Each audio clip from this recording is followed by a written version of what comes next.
শুধুমাত্র নারী নয়, আমি তো পুরুষ উদ্যোক্তাদের সাথেও কাজ করি। উদ্যোক্তা মানেই হচ্ছে আমার কাছে মনে হয় যে অনেক পরিশ্রমের একটা ফল।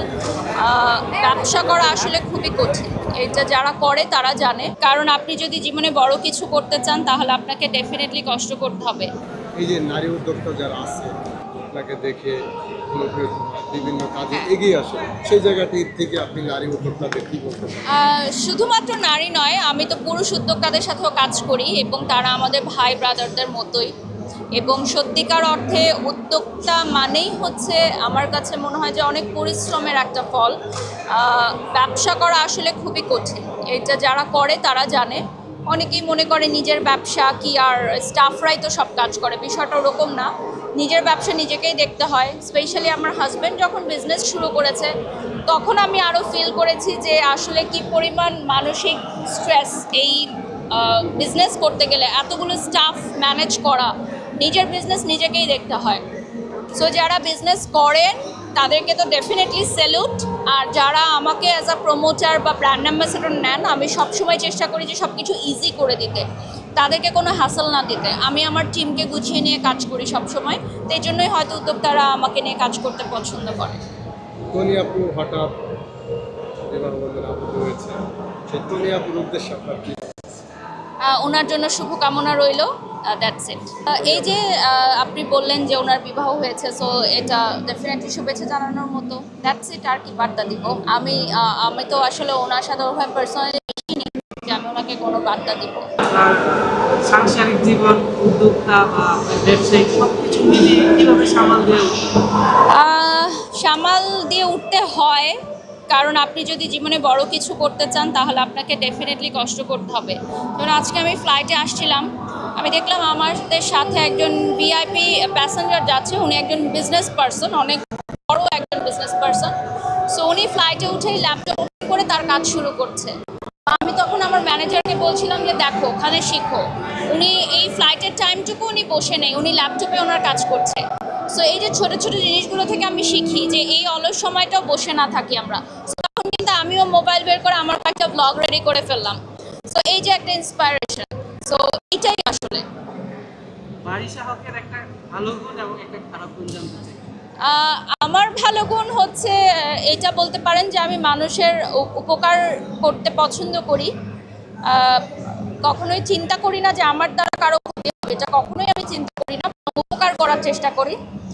আর হতে পারে যে আমি একটু অভিমানী বা আমি সহজে একটু কষ্ট পাই, কারণ আমি এর মধ্যে কোনো আসলে লুকোচুরি নেই।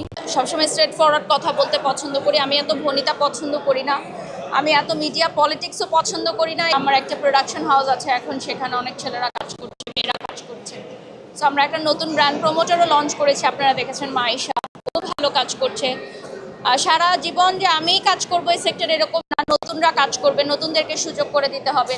যে কাজগুলো আমি করতে পারি না, আমার সাথে বাজেটে বা শিডিউলে মেলে না, সেই কাজগুলো কিন্তু আমি আমার যারা নতুন আছে বা ইয়াং আছে তাদেরকে কিন্তু আমি দিয়ে দিই। আপনি নতুনদের কথা বললেন, আপনি কিন্তু আপনার ছোট বোনকে ইতিমধ্যে কাজে ইন্সপায়ারেশন করেছেন এবং সে কেমন করছে এবং তার পরবর্তী পদক্ষেপ কি বলবেন? দেখুন, ও তো নতুন, একদমই জিরো থেকে স্টার্ট করেছে, সো ওর সময় লাগবে, ওকে সময় দিতে হবে। যতটুকু করছে আমি বলবো যে এই জেনারেশনের মেয়েরা স্মার্ট, ওদেরকে আসলে কিছু শিখিয়ে দিতে হয়, ওরা নিজেরাই পারে। আমরা যেরকম একদম আনাড়ি ছিলাম, আমরা দেখে দেখে শিখে শিখে বড় হয়েছে, আমাদের অনেকটা লং টাইম লেগেছে, 5 বছর 8 বছর 10 বছর লেগে গেছে। এখন সোশ্যাল মিডিয়ার যুগ, সবাই ফ্যাশন ট্রেন্ড শিখতে পারে, ইউটিউব দেখেও অনেক কিছু শিখতে পারে, মেকআপ করতে পারে।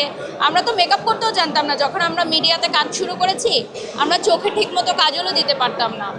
সো ভালো মেকআপ আইটেমও আমরা তখন পেতাম না, এখন তো আমরা সব কিছু আমাদের হাতের নাগালে। সো এখন ইজি হয়ে গেছে লাইফ, সো কাজেরও অনেক সুযোগ আছে। আমরা যখন কাজ করেছি তখন হাতে গোনা চ্যানেল ছিল, এখন ইউটিউব আছে, চ্যানেল আছে, ফেসবুক আছে, কাজের অনেক সুযোগ।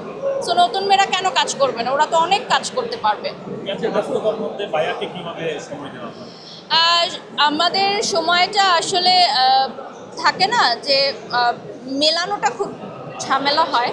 সো দেখা যায় যে রাতে সব কাজ শেষ করে আমরা একসাথে খাওয়ার চেষ্টা করি। যেমন আমি বাসায় আগে আসলে আমি ওয়েট করি ও কখন আসবে, ও আগে আসলে ও ওয়েট করে যে আমি কখন আসবো।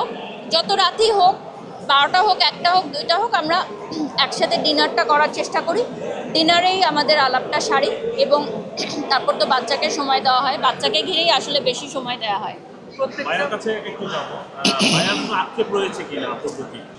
আমাদের কোনো আক্ষেপ নেই, কারণ আমরা যখন রিলেশনশিপে ছিলাম তখন আমরা বলতাম যে আমরা জীবনে এতই ব্যস্ত হতে চাই যাতে মানে কখন খাবো সেই সময়টাও না পাই। আলহামদুলিল্লাহ আমরা দুইজনই চেষ্টা করছি এবং আল্লাহ আমাদের সফলতাও দিয়েছে, বিকজ আমরা তো মিডল ক্লাস ফ্যামিলির লোক। সো মিডল ক্লাস ফ্যামিলির মানুষের আসলে অনেক শখ আল্লাহ পূরণ হয় না। তো আমরা চাই না যে আমাদের সন্তানের যাতে এটা না হয়, এই জন্যই অনেক কাজ করি। বারিশার ভিতরে যদি বলি ভালো গুণ, ওর সব থেকে ভালো গুণ হচ্ছে ওর অনেক ধৈর্য।